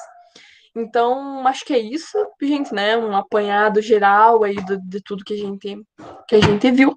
Então, passamos para os comentários. Acho que é o Vitor que vai ser o nosso comentarista oficial hoje, mas quem tiver alguma coisa para falar, lembre que é só levantar a mãozinha e escrever no chat. Bom, bom dia a todas e a todos. O Alexandre e a Ana já comentaram basicamente tudo, né? Eu acho que eu vou fazer alguns apontamentos bem curtinhos, porque o bom de ter comentadores tão excelentes é que a dinâmica do debate fica maravilhoso, mas para o comentador, vocês mataram o comentador aqui agora, porque já fizeram uma exposição fantástica já. Mas uma coisa que eu adorei nessa parte do livro foi que, bom, como foi minha primeira leitura, né, do Carlo Ginzburg, eu não sabia o que esperar do próximo encontro, né? Então, eu li aquele primeiro trecho do nosso primeiro encontro, e aí eu fiquei pensando, né, falando, putz, tomara que tenha mais sobre as leituras do Ginzburg. Do Ginzburg não, né? Do Menóquio. Tomara que o Ginzburg traga as leituras do Menóquio mais recorrentemente, né? Que ele explore um pouco mais isso. E ainda bem que foi exatamente isso que aconteceu, né? Foi porque, como eu disse no primeiro encontro, né? Esse pequeno comentáriozinho sobre as leituras do Menóquio foram muito interessantes para mim, porque me lembraram muito do Roger Chartier falando sobre a ordem dos livros, né? Quando ele vai falar no livro dele sobre como que é o leitor que dá vida ao texto, né? E aí eu fiquei pensando, putz, tomara que isso seja mais explorado. Eu quero ver o que o Menóquio enfatiza e o que ele deixa de lado. E esse capítulo não, né? Mas esse segundo trecho que a gente leu para esse segundo encontro, ele é interessantíssimo, porque é exatamente isso que o Ginsburg vai fazer. Ele vai pegar toda a leitura, toda a bagagem do Menóquio, não só dos livros, mas toda a bagagem cultural do Menóquio, né? Pegando a cultura popular, pegando a oralidade, e como que o Menóquio ele traz isso, né? A sua subjetividade e o seu lugar social para as leituras que ele teve. E aí, usando, né, o lugar social do Certeau mesmo, né, como que o nosso contexto ele fala muito sobre nós, né, sobre onde nós vivemos, em que ano nós vivemos, a contextualização de tudo nos faz ser quem somos, né, e todas as nossas conectividades, a nossa identidade, etc, etc, etc, né. E aí a gente vê isso empiricamente, digamos assim, no Menóquio. Porque quando o Ginsburg ele traz, como o próprio Alexandre e a Ana comentaram muito bem, né? Quando o Ginsburg traz as leituras do Menóquio para explorar como que funcionava a cabeça desse moleiro, a gente percebe como que ele não dava tanta importância para o texto em específico, como ele não dava tanta importância para a fonte, né? O Ginsburg vai usar o termo fonte, como que o Menóquio ele estava muito mais preocupado em ter uma leitura interpretativa, em mostrar a sua interpretação do que ele do que ele absorveu, do que ele falar, olha, tá escrito assim, assim, assado, então é assim, assim, assado, né? Tanto que o Ginsburg, ele vai dizer que o Menóquio, ele nem fala das escrituras. Ele nem comenta sobre a Bíblia, por exemplo. Quando ele vai falar sobre um elemento que está na Bíblia, ele traz leituras de fora. Ele traz uma interpretação, seja da cultura popular que ele teve contato, seja das leituras que ele teve contato. Então, como a Ana e o Alexandre falaram, né? O Ginsburg, ele vai trazer uma interpretação totalmente mundana da religião. Ele vai fazer com que o dogma cristão, todo o dogma católico, ele seja subvertido para uma interpretação mais mundana, uma interpretação mais prática. E aí, como a Ana comentou agora no finalzinho, né? Isso tem muito a ver com as duas influências principais, né? As duas contribuições principais para que isso possa ocorrer. A Reforma Protestante e a imprensa, né? E aí, essa é uma coisa muito legal também que o Ginsburg, que dá para se perceber, que eu concordo com o que o Alexandre fala, que quando o Alexandre falou que esse texto, esse livro, ele é muito mais para a gente pensar e analisar por si só, né? A gente ficar ponderando situações e perceber como que a escrita da história, a historiografia da microhistória funciona. Pelo menos para mim, né? Fiquei pensando assim. O Ginsburg ele começa o texto lá no primeiro encontro, até comentei sobre isso, eu e a Ana comentamos sobre isso, né? Que o Ginsburg vai falar, pô, mas será que só a reforma protestante fez com que o Menóquio batesse de frente com o Santo Ofício? Será que dá para minimalizar a simplização do Menóquio à reforma protestante, como se a reforma protestante fosse a grande vilã, a grande inimiga, digamos assim, a arqui-inimiga do cristianismo, do catolicismo? Não dá para fazer isso, né? Não dá para você só falar que foi a reforma protestante, ponto. E aí é interessantíssimo perceber como que a historiografia, né, como que essa narrativa da microhistória e como o Ginsburg faz isso. Perceba que desde o comecinho ele está falando que não dá para fazer isso, né?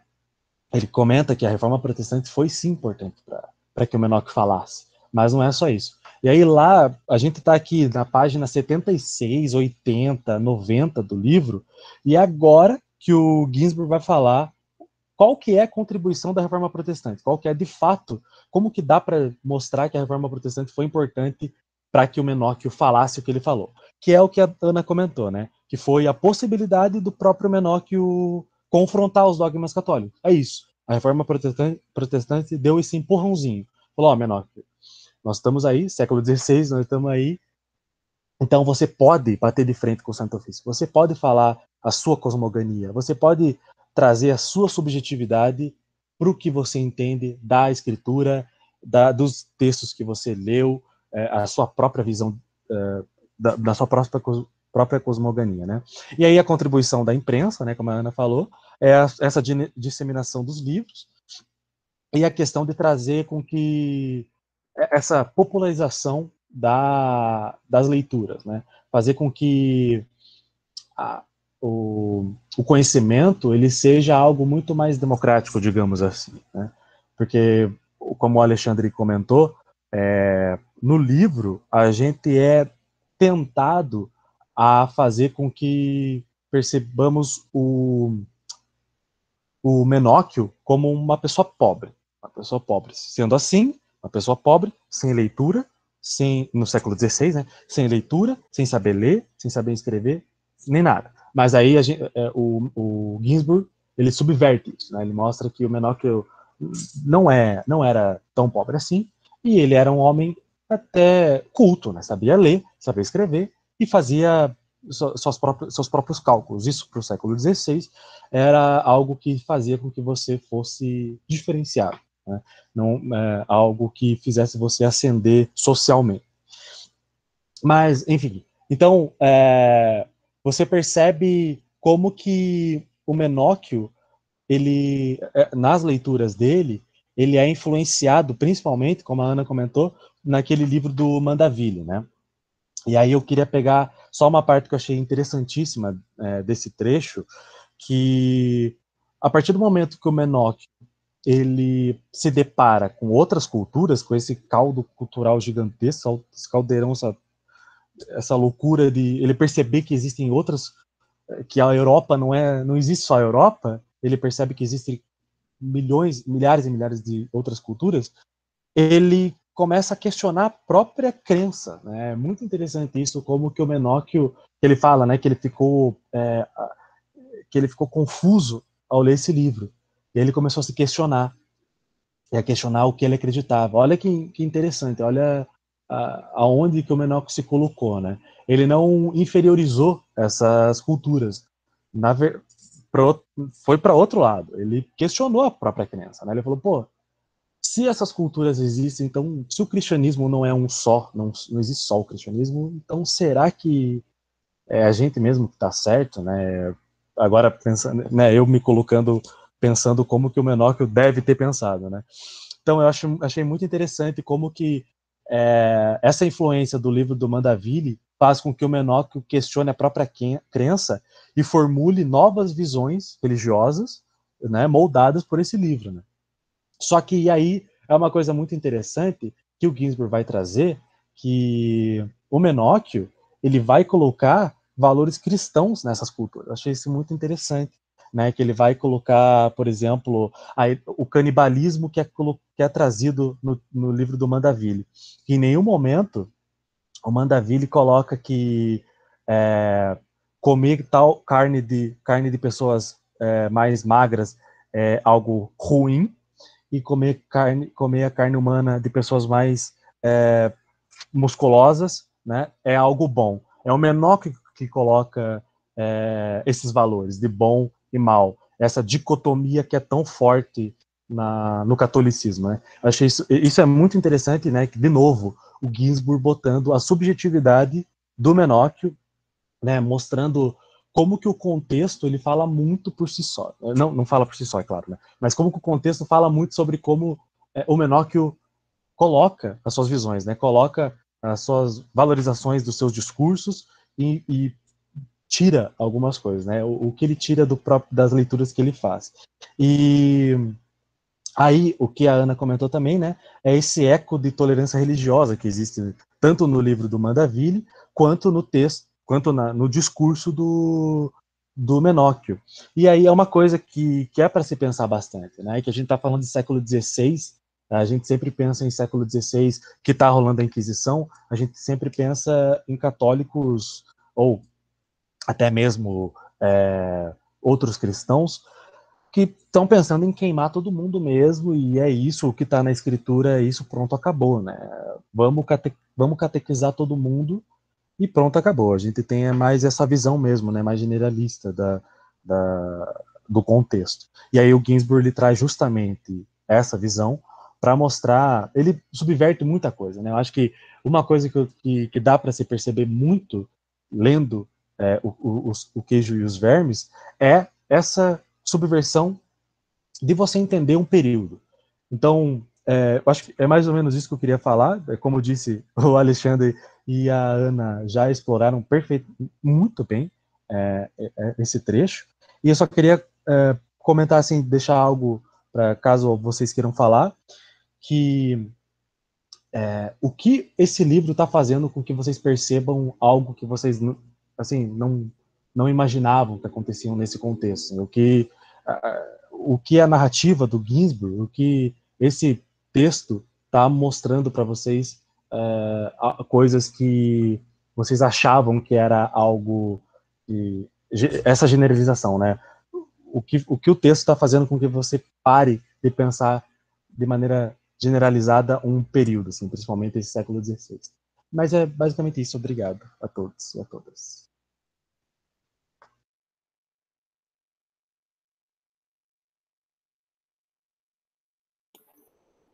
Então, gente, acho que está aberto agora o debate, né? Se quiserem levantar a mãozinha para falarem, né? Sintam-se à vontade para comentar, né? O que acharam das nossas falas também, o que acharam de interessante no livro, né? Fique à vontade aí para falar. Então, fique à vontade, gente.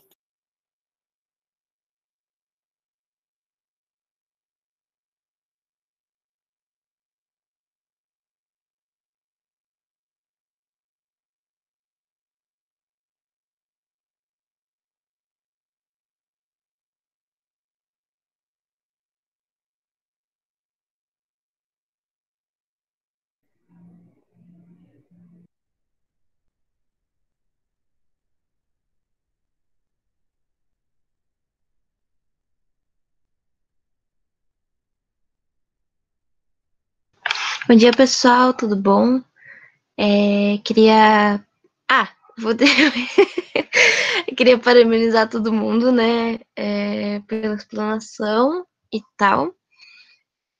Vou passar para o Henrique levantou a mão aqui, aí daqui a pouquinho eu já falo também. Enfim, é isso aí. Olá, pessoal, tudo bem? Bom dia a todos. Então, fazer um breve comentário mesmo, assim, uma opinião mais minha, assim, a respeito dessa parte do texto. É que, assim, essa questão do Menóquio, dele se perguntar a respeito da igreja, falar latim, tudo me lembrou bastante a questão da Revolução Científica, né? Alguém já...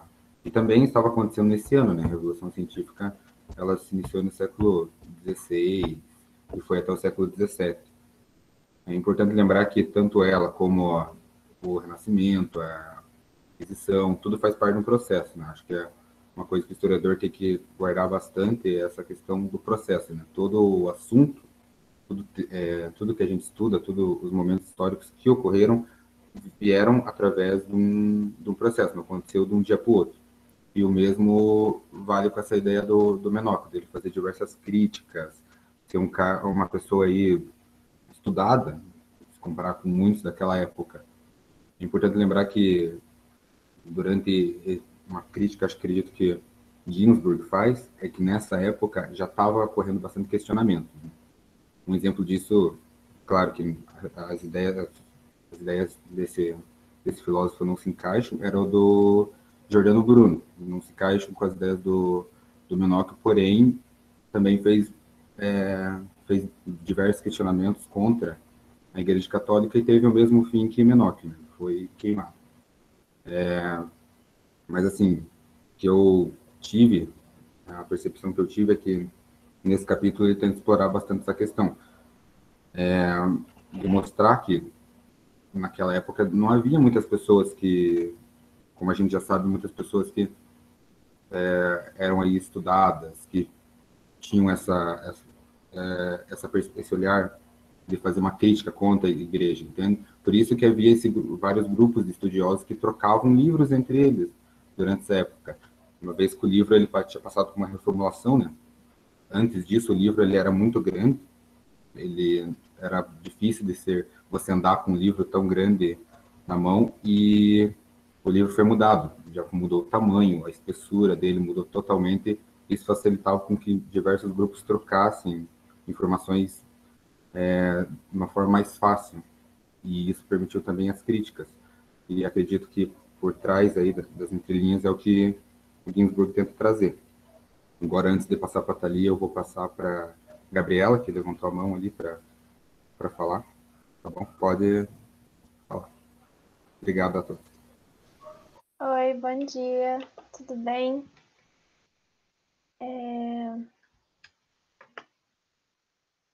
Tá dando para me ouvir?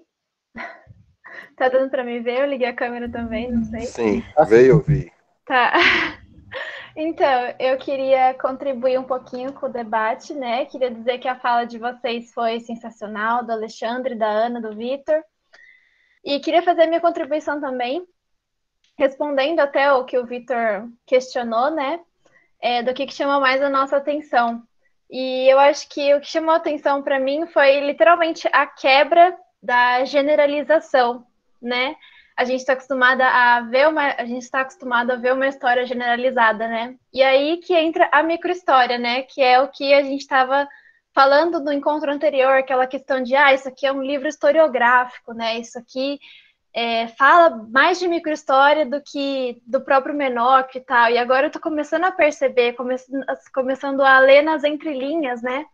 O como que o Menoch, por ser, né? Por ter vivido tudo que ele viveu, por tá passando por tudo aquilo, pelas ideias que ele pregava, quebra com aquilo que a gente tá vendo, com aquilo que a gente estuda na generalização da história, né?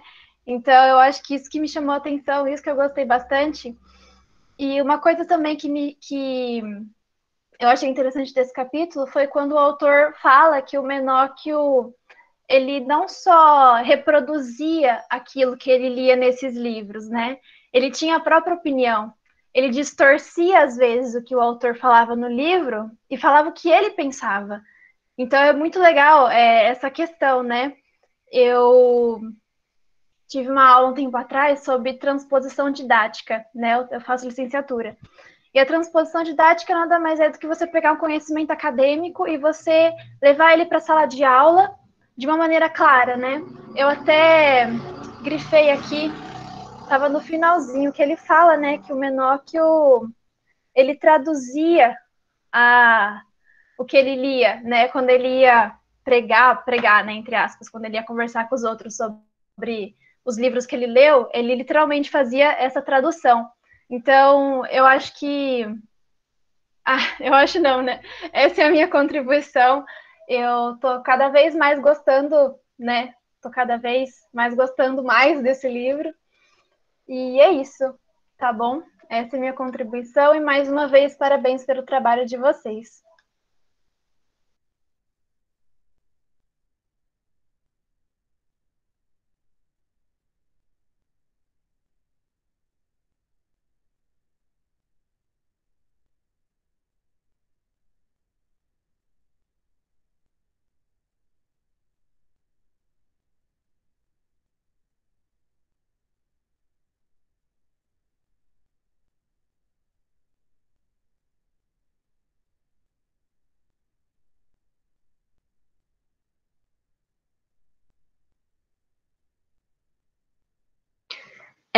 Obrigado pela fala, Gabi.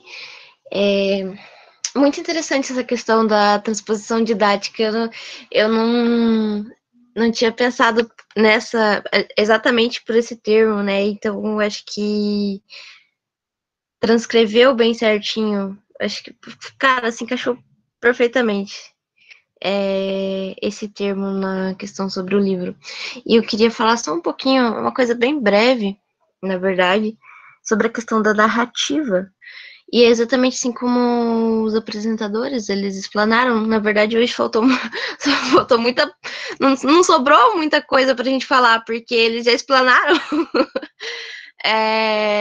perfeitamente. Então, eu só queria comentar alguma coisa bem por cima, assim, sobre a questão da narrativa e o como aquilo que a gente transpassa pela fala, assim como o Menóquio, aquilo que ele falava, aquilo que ele acreditava, passava por toda uma transição, né, daquilo que ele via, daquilo que ele lia, aquilo que ele interpretava e aquilo que ele vivia.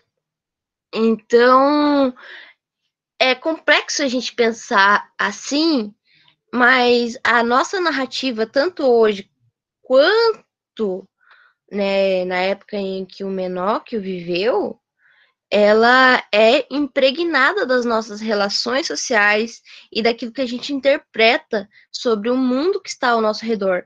Portanto, quando o Menóquio ele se deparou em contato com aqueles livros e ele fez aquela leitura e transpôs a sua opinião sobre ela, isso estava também impregnado da visão que ele tinha do próprio mundo dele e das relações sociais. É impressionante ver como o Ginsburg, a partir dos processos, ele chegou numa singularidade de uma pessoa, né? E a partir dela, ele conseguiu entrar em todo um âmbito social a partir do contexto da microhistória. Cara, é impressionante. Nossa, acho que era isso que eu tinha para falar, a questão da própria questão da narrativa do Benóquio. E, enfim, era mais ou menos isso. Hoje vocês estão tímidos, falem. Fica à vontade, esse espaço é para Bom vocês. dia. Bom dia, pessoal, tá me ouvindo? Estamos sim, fica à vontade. Tô aqui, a Tainara.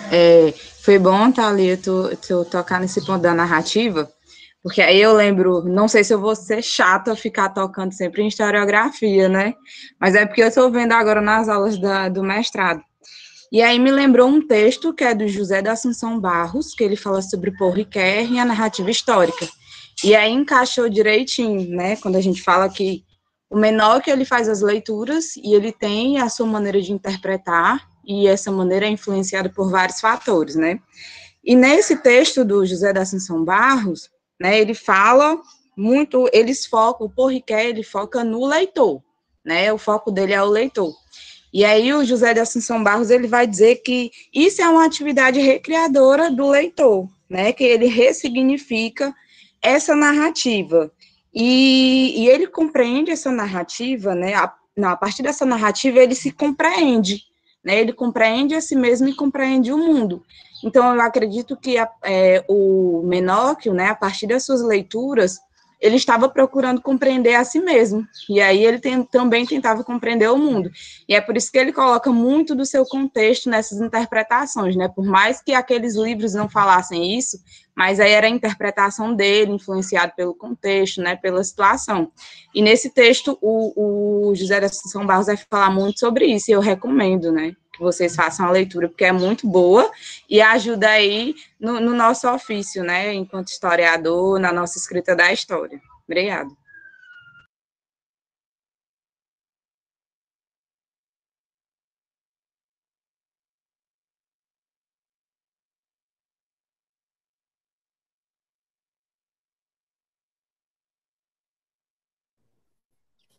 Oi, pessoal, continuando um pouquinho sobre narrativa aqui, brotei do nada, mas enfim, a vida é essa.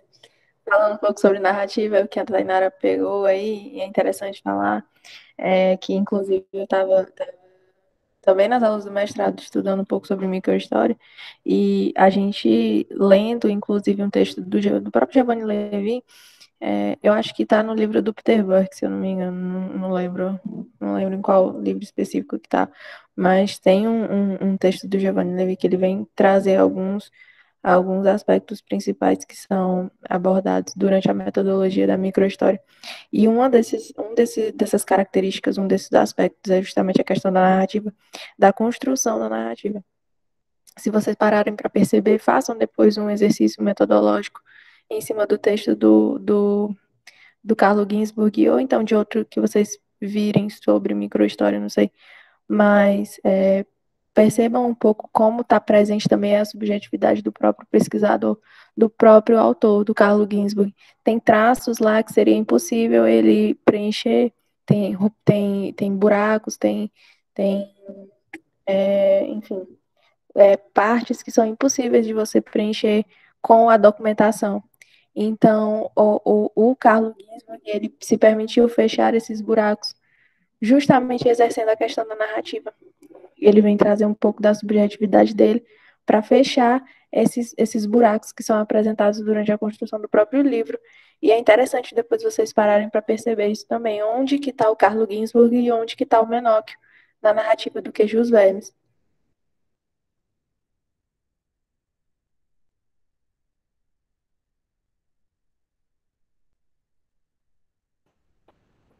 Tá dando para ouvir aqui, gente?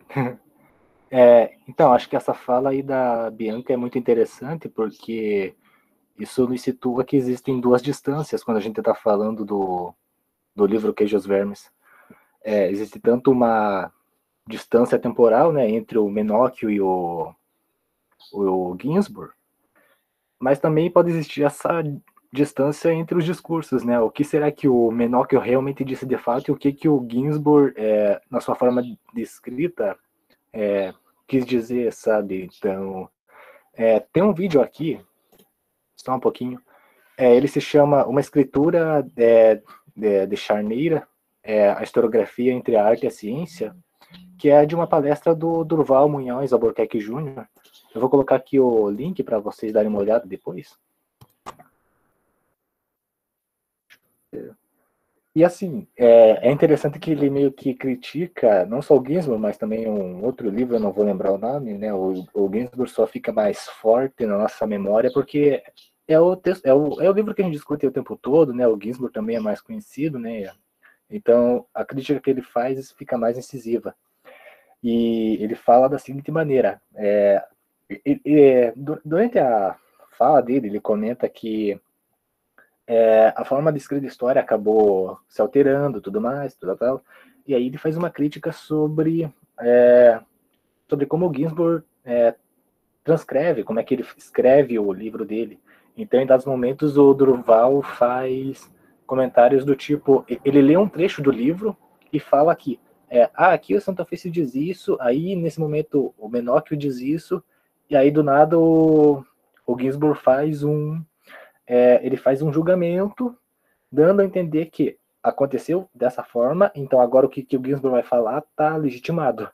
Então, parece que ele está usando tanto o que foi dito pelo Santo Ofício, né, tanto pelo que foi dito nos documentos da Inquisição, para justificar a sua opinião, sabe? Então, a gente tem que tomar um certo cuidado quando a gente está falando sobre um livro, falar, será que isso está certo, será que está errado? Porque eu acho que não só o Queijos Vermes, mas vários outros livros, tá? Não só do Ginsburg, mas vários outros historiadores estão sujeitos a um caldo de subjetividades. Então a gente tem aqui a subjetividade do Menóquio, a subjetividade do Santo Ofício, a do Ginsburg e várias outras, assim, de outros autores que ele também usa para poder complementar o seu pensamento, sabe? Então, eu acho que a gente tem que se perguntar até onde o Ginsburg conseguiu trazer o Menóquio de fato, sabe? Será que essa aí realmente a essência dele? Então, como o Vitor comentou, né, como eu já tinha falado, é um livro mais para a gente refletir, sabe? Então, eu não sei se dá para dizer que é um livro datado, né, mas ele ainda é muito relevante, assim, as críticas que são feitas hoje dentro da historiografia, né, desde a crise lá dos anos 70, né, das divergências entre historiadores que estavam estudando a chamada história cultural, né, e a história cultural se forma a partir do momento em que os historiadores querem tentar tornar tudo que o homem produziu em fonte, né, então, eu acho que o tempo foi passando, né, novas fontes, novas formas de pensamento foram, como é que eu vou dizer, foram se agregando, né, e o nosso pensamento foi evoluindo, né, mas ainda há várias vertentes que acabam discutindo umas às outras, né, acabam se contrapondo, e a gente é obrigado a sempre refletir a questão daquilo que o Mark Bloch sempre fala, de temos que criticar as fontes. Tanto também o que o Foucault fala, né, em A Ordem do Discurso, né, que a gente tem que ter uma noção sobre qual que é a politização que está acontecendo dentro do texto e tudo mais. Então, eu acho que era mais isso. Acho que a fala de vocês que comentaram agora, acho que é muito em torno dessa ideia. Se puderem ver depois desse vídeo, o Durval assim, o vídeo é meio longo, são 2 horas e 40, mas se vocês quiserem avançar, assim, lá para a parte em que fala do Queijo dos Vermes, eu acho que ele vai fazer vocês refletirem muito, assim, de repente isso também pode trazer novas perguntas para a semana que vem, assim, quando vocês forem ler sei lá, a próxima parte do livro, né, com esse olhar, né, de tentar criticar o Ginsburg, tentar analisar o que o Ginsburg está falando e o que o Menóquio realmente está falando, sabe? Então, eu acho que fica bacana esse exercício. Acho que era mais isso que eu tinha para falar, se puderem dar uma olhada depois. Acho que era essa minha fala, então se mais alguém quiser falar, fiquem à vontade. Inclusive, só terminando aqui essa questão aí, tem um artigo também muito bom do próprio Durval, que é um pouco incisivo, inclusive, que ele compara a escrita do Ginsburg com a escrita do Foucault, quando o Foucault vai trazer o caso do Rivière. E é muito interessante a comparação que ele faz com os dois. Inclusive, depois eu vou jogar lá no grupo o artigo para vocês darem uma lida também, se vocês quiserem.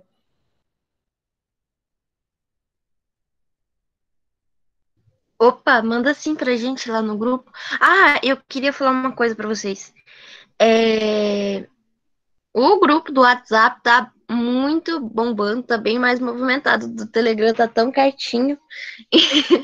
Então, a gente entende, né? Quem optou pelo Telegram é mais quietinho mesmo, mas quem tá no Telegram e quiser migrar pro WhatsApp, eu garanto pra vocês que tem um papo legal rolando lá, né? O pessoal compartilha bastante. Não só do livro, né? Mas em questões culturais e regionais também. É bem, bem interessante.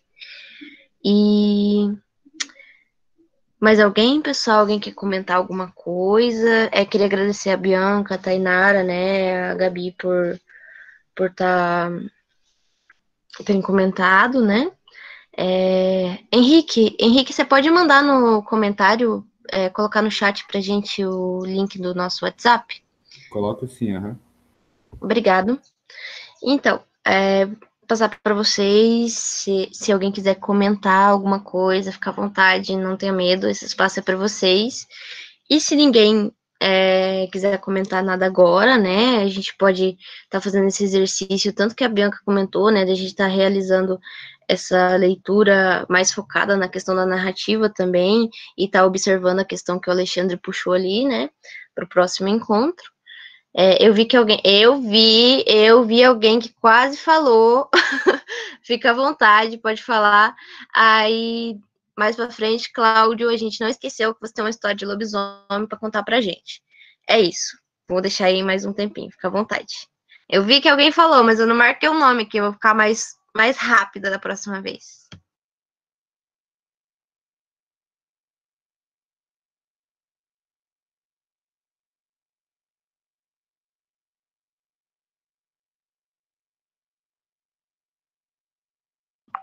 Alguém? Vamos lá. Não tenha vergonha, pessoal. Pode falar, fica à vontade.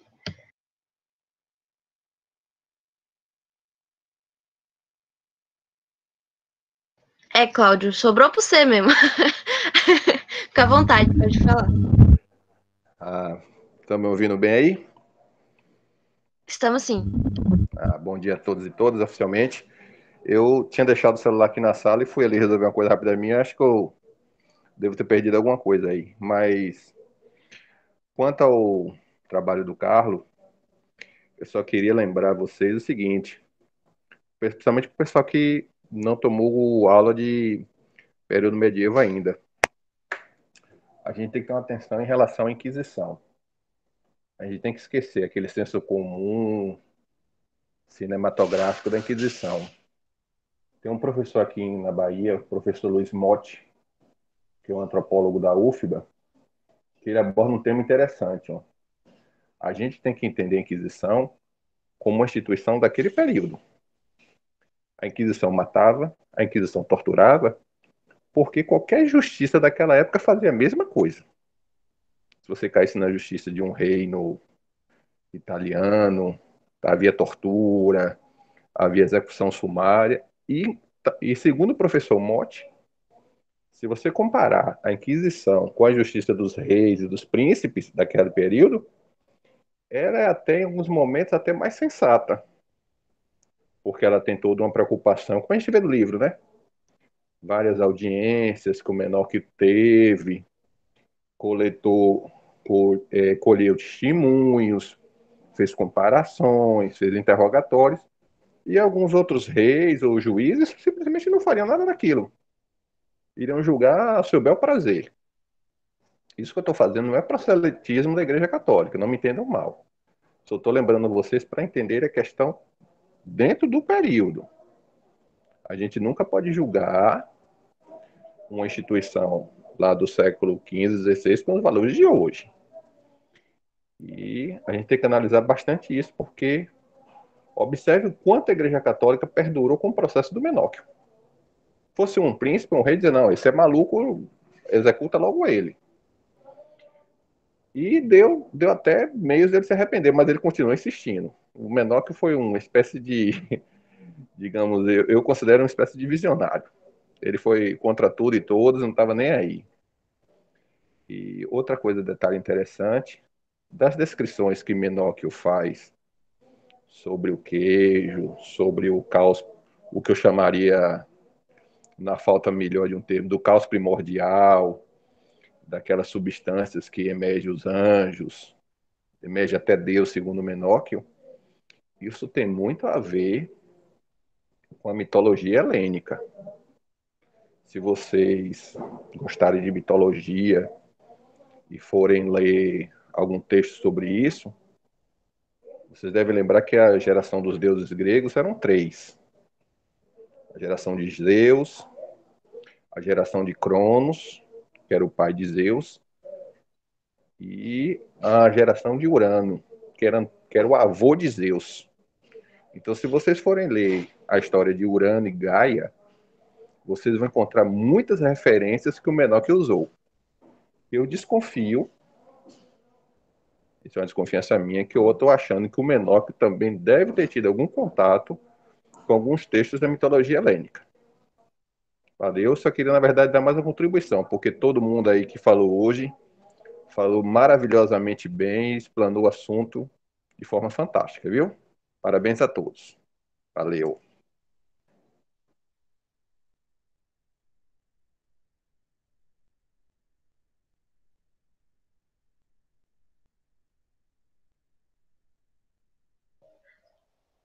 Mais alguém, pessoal, que contribui com a gente? Obrigado, Cláudio.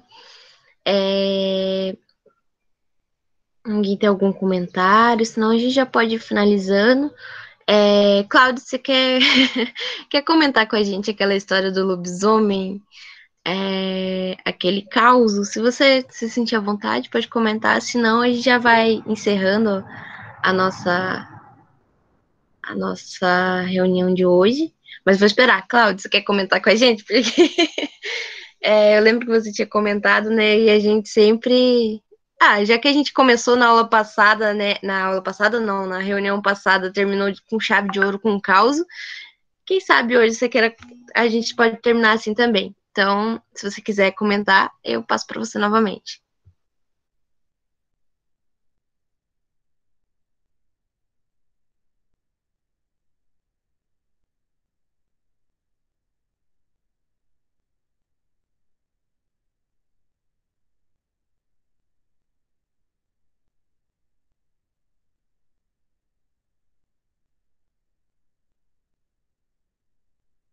Então, eu acho que é isso, pessoal. Provavelmente o Cláudio deixou o celular, não ouviu. Mas vamos encerrar a nossa reunião. Já voltei. Voltou? Opa! Teve que atender a ligação aqui. Perdão, desculpa. Que eu tô no trabalho, entendeu? Se você quiser, pode repetir o que você falou. Não, só comentei que como a gente terminou com chave de ouro outra vez com o caos teu, né? Se você quiser contar aquele caos do lobisomem, fica à vontade. Mas isso não pode te atrapalhar aí no serviço. Pode ficar. Pronto. Eu vou ficar devendo hoje. Pode deixar pra próxima, que eu tô no processo aqui. Não, então deixamos pra próxima. Pode ficar tranquilo. Não tem problema não. Relaxa. Vamos encerrando então a nossa reunião. Obrigado, Cláudio. Na próxima eu vou cobrar você, hein? E acho que é isso. Muito obrigada a todos que participaram. É sempre muito importante a presença de vocês aqui. E é um prazer compartilhar esse momento com todos vocês. E eu acho que é isso. Se ninguém mais quiser comentar alguma coisinha, então a gente já pode estar encerrando. Um beijo, pessoal. Muito obrigada pela participação.